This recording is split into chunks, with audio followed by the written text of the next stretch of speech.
रात के 10 बजे थे। सातपुना गांव जाने के लिए एसटी बस लग चुकी थी। आज की तरह भीड़ होनी चाहिए थी, लेकिन डिपो में वैसी भीड़ नहीं दिख रही थी।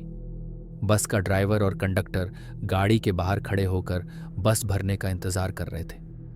आज आसमान में चांद भी नहीं दिख रहा था। चारों तरफ बस अंधेरा ही अंधेरा था। शायद आज अमावस्या थी। क्या बात है सम्या, आज कौन सा दिन है रे? कोई भी यात्री नजर नहीं आ रहा। क्या लोग डर रहे हैं इस बस से? ड्राइवर सचिन ने कहा। मुझे क्या मालूम भाई, जब घर से निकला तो पत्नी मना कर रही थी कि मत जाओ, आज की रात ड्यूटी के लिए ठीक नहीं है। लेकिन इन औरतों को कौन समझाए कि घर बैठे पैसे नहीं आते, इसलिए मैं नहीं माना और ड्यूटी पर आ गया। इतना कहकर दोनों हंसने लगे। पूरे डिपो में एक भी यात्री नहीं दिख रहा था। एसटी स्टैंड पूरी तरह सुनसान पड़ा था। तभी अचानक एक बूढ़ी औरत उनके पास आई और बोली, बेटा, ये बस कहाँ जा रही है? उस औरत का अचानक आना देखकर दोनों घबरा गए। हे भगवान, ये बुढ़िया अचानक कहाँ से आ गई? सचिन खुद से बोला। फिर खुद को संभालते हुए उसने जवाब दिया, सातपुना जा रही है आजी, आपको कहाँ जाना है? बूढ़ी औरत बोली, बेटा, गाड़ी कहीं भी जाए, लेकिन किसी भी गांव के श्मशान में जरूर रोकना, बस इतना ही कहना है। श्मशान में? आजी, आप क्या कह रही हैं? श्मशान में इस समय कौन जाता है? इस पर वो बुढ़िया कुछ नहीं बोली। सचिन को लगा कि शायद उसका घर श्मशान के पास होगा, इसलिए वह वहां रुकवाना चाहती है, और हो सकता है कि वह ठीक से अपनी बात समझा नहीं पा रही हो। यह सोचकर सचिन ने कहा, ठीक है आजी, आप बस में बैठ जाइए। जब आपका गांव आएगा तो बता देना, हम गाड़ी वहां रोक देंगे। फिर वह बूढ़ी औरत बस में जाकर बैठ गई। ड्राइवर और कंडक्टर ने काफी देर तक इंतजार किया, लेकिन आधे घंटे से ज्यादा बीत गया और कोई भी यात्री आता हुआ नहीं दिखा।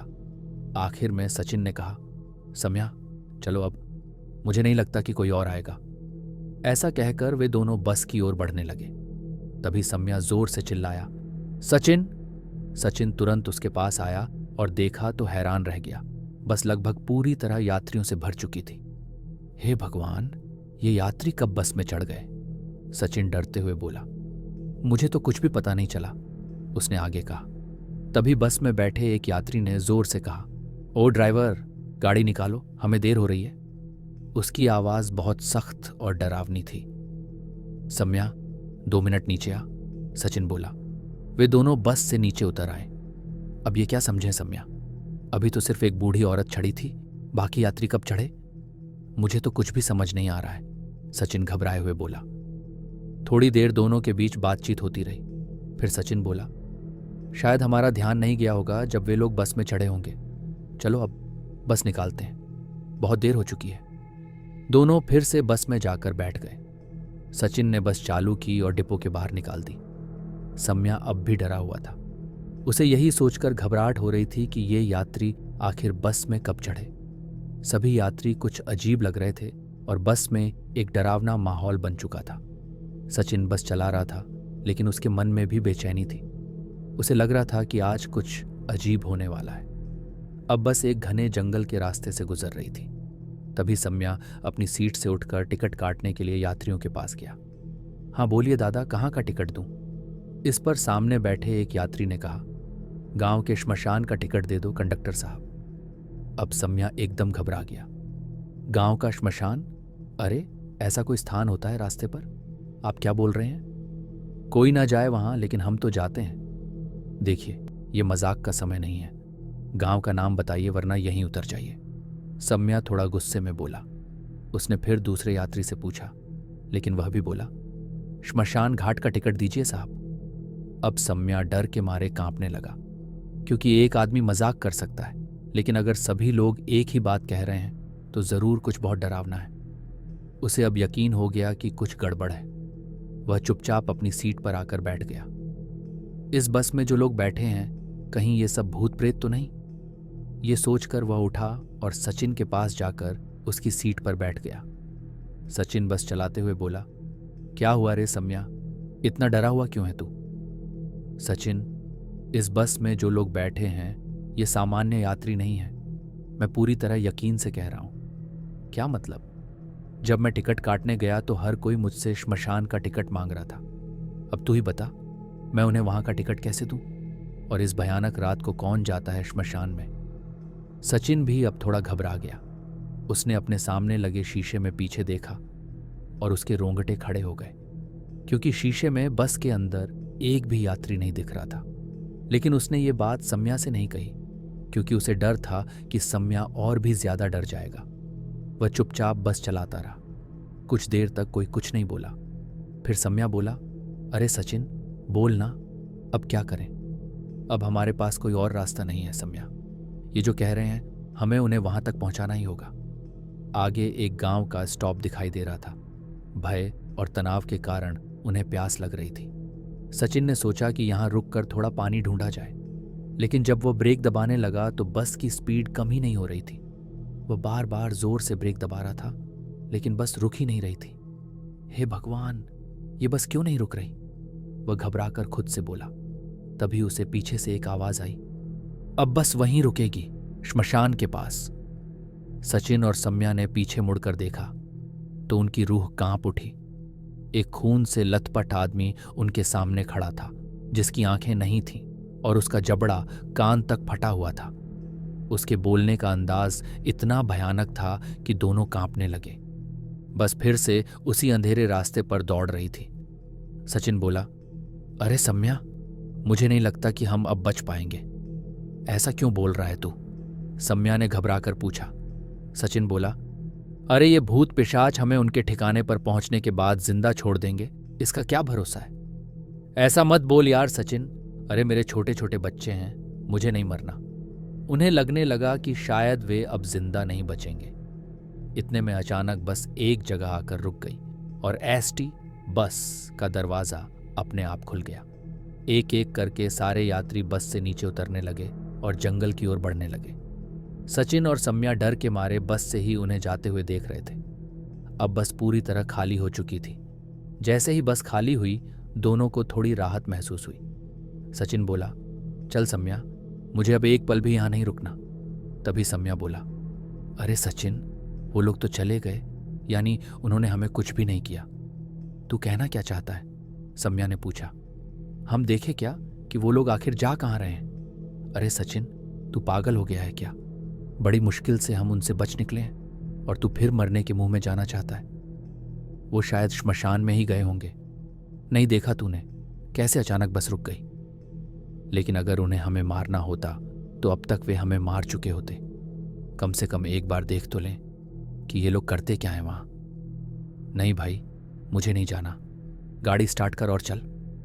लेकिन जब सम्या ने मना कर दिया तो सचिन ने गाड़ी स्टार्ट करने की कोशिश की, मगर जैसे ही उसने चाबी घुमाई, गाड़ी अजीब सी आवाज करती रही और बंद हो गई। दोनों ने कई बार कोशिश की, लेकिन गाड़ी स्टार्ट ही नहीं हो रही थी। आखिर में थककर सम्या बोला, लगता है गाड़ी ज्यादा गर्म हो गई है। देखा नहीं बिना रुके कितनी देर से चल रही थी। अब क्या करें? सचिन ने पूछा। थोड़ी देर रुकना पड़ेगा, फिर शायद चालू हो जाएगी। सम्या थोड़ा नाराज था, लेकिन कोई विकल्प न होने के कारण वह चुप रहा। मगर सचिन को चैन नहीं आ रहा था।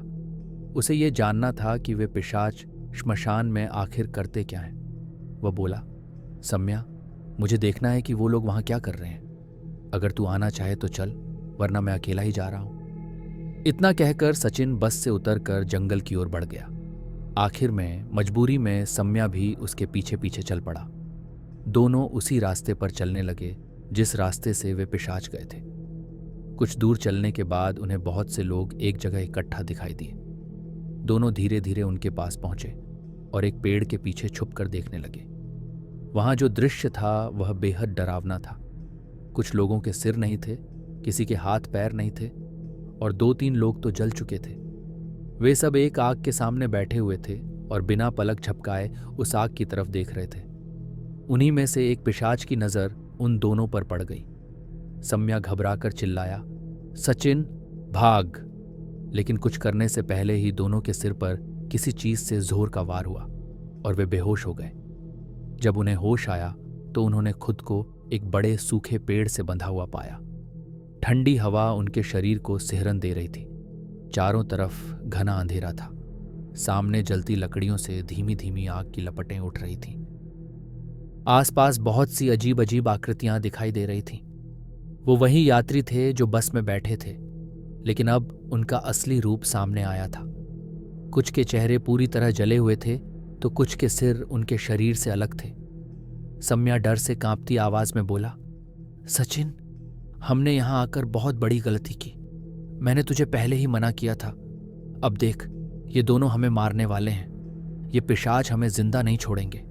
सचिन ने रस्सियां खोलने की कोशिश की, लेकिन वे इतनी कसकर बंधी थीं कि हिल भी नहीं रही थीं। तभी वहां खड़ी एक भयानक आकृति उनकी ओर बढ़ने लगी। वो वही बुजुर्ग औरत थी जो सबसे पहले बस में चढ़ी थी, लेकिन अब उसका चेहरा बदल चुका था। उसकी आंखों की जगह गहरे काले गड्ढे थे और उसके शरीर की चमड़ी हड्डियों से चिपकी हुई दिखाई दे रही थी। उस बूढ़ी औरत ने एक डरावनी आवाज में कहा, तुमने हमें हमारी जगह तक पहुंचा दिया है। अब तुम भी हमारे साथ यहीं रहोगे, हमेशा के लिए। सचिन और सम्या की रूह कांप गई। उन्हें अब समझ में आ गया था कि वे किसी सामान्य खतरे में नहीं, बल्कि असली भूतों के बीच फंस चुके थे। तभी अचानक सम्या को कुछ याद आया। उसने कांपती आवाज में सचिन से कहा, सचिन, मेरी आजी कहती थी कि अगर आत्माओं से बचना हो तो हनुमान चालीसा पढ़नी चाहिए। यह सुनकर सचिन को थोड़ी उम्मीद जागी। उसने तुरंत तेज आवाज में हनुमान चालीसा का पाठ शुरू कर दिया। जैसे ही उसने पाठ शुरू किया, आसपास खड़े भूत प्रेत दर्द से चीखने लगे। कुछ जमीन पर गिरकर तड़पने लगे तो कुछ धुएं में बदलकर हवा में विलीन होने लगे। बूढ़ी औरत गुस्से से चिल्लाई, बंद करो ये मंत्र। लेकिन सचिन और सम्या ने और जोर से पाठ जारी रखा। धीरे धीरे पूरा जंगल एक भयानक तूफान से भर गया। पेड़ जोर जोर से हिलने लगे, आग की लपटें और ऊंची उठने लगीं। सचिन और सम्या की रस्सियां अपने आप खुल गईं। दोनों तुरंत वहां से भाग निकले। पीछे मुड़कर देखने की भी उनकी हिम्मत नहीं हुई। भागते भागते वे किसी तरह सड़क तक पहुंचे। वहां उन्हें वही बस खड़ी दिखी, लेकिन अब वह टूटी फूटी और जंग लगी हुई थी, जैसे सालों से वहीं खड़ी हो। सम्या डरते हुए बोला, सचिन, ये वही बस है, लेकिन ये इतनी जली हुई क्यों लग रही है? सचिन ने टूटी खिड़कियों से बस के अंदर झांका। बस की सीटों पर धूल और जंग जमा था। स्टीयरिंग टूटा हुआ था। अंदर एक पुराना बोर्ड लटक रहा था जिस पर लिखा था, ये बस 25 साल पहले सातपू गांव जाते समय दुर्घटनाग्रस्त हो गई थी। इसमें बैठे सभी यात्री जलकर मर गए थे, लेकिन आज भी उनकी आत्माएं इस बस में सफर करती हैं। सचिन और सम्या के चेहरे सफेद पड़ गए। अब उन्हें समझ में आया कि जिसमें वे बैठे थे वो कोई आम बस नहीं बल्कि भूतों की बस थी। वे एक पल भी वहां नहीं रुके और तेजी से दौड़ते रहे जब तक उन्हें गांव का साइन बोर्ड नहीं दिख गया। गांव पहुंचते ही उन्होंने पूरी घटना गांव के पुजारी को सुनाई। पुजारी ने उन्हें बताया, तुम बहुत भाग्यशाली हो कि बच गए।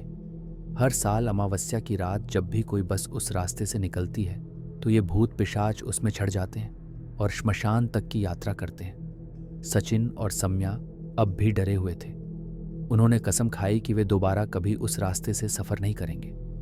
मित्रों, ये थर्राने वाली भूतिया कहानी आपको कैसी लगी? कमेंट में जरूर बताना ना भूलें। जल्द ही मिलेंगे एक और डरावनी कहानी के साथ।